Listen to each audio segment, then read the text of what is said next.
The night of August 19, 1980, Saudia Flight 163 took off from Karachi and was supposed to reach Jeddah via Riyadh Airport. right after takeoff from Riyadh, the plane suffered from a fire in the cargo bay. Realizing the level of danger they were facing, the pilots of Flight 163 decided to return to Riyadh. Emergency services were waiting at Riyadh Airport, ready to put off the fire raging aboard the plane. The crew successfully managed to land the stricken L-1011 TRI Star by performing an emergency landing. By the time the aircraft had landed, it was already too late as the cabin was filled with smoke. The cabin crew of the plane were not able to evacuate the plane fast enough. By the time the fire was put off, all 280 passengers and crew traveling aboard Flight 163 tragically passed away. Let's start right from the takeoff. The C3 bay of the plane was ventilated and pressurized, with an auto-cut-off system for when smoke was detected.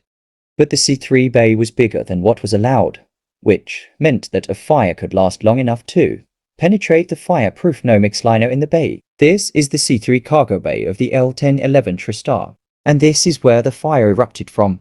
In the 1980, when this accident happened, when air travel for the masses was relatively new, there weren't any strictly enforced rules on what not to bring aboard an aircraft, even if they were.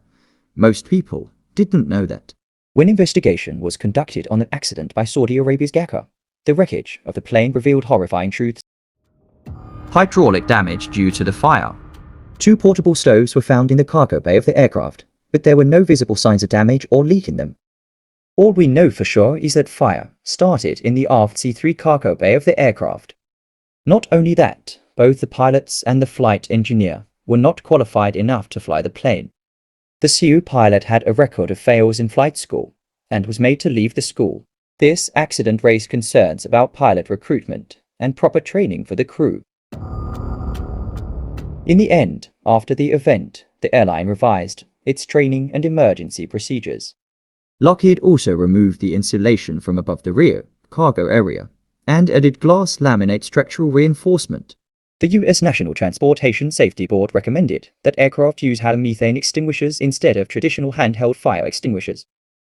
Subscribe for more disaster breakdown videos like this one.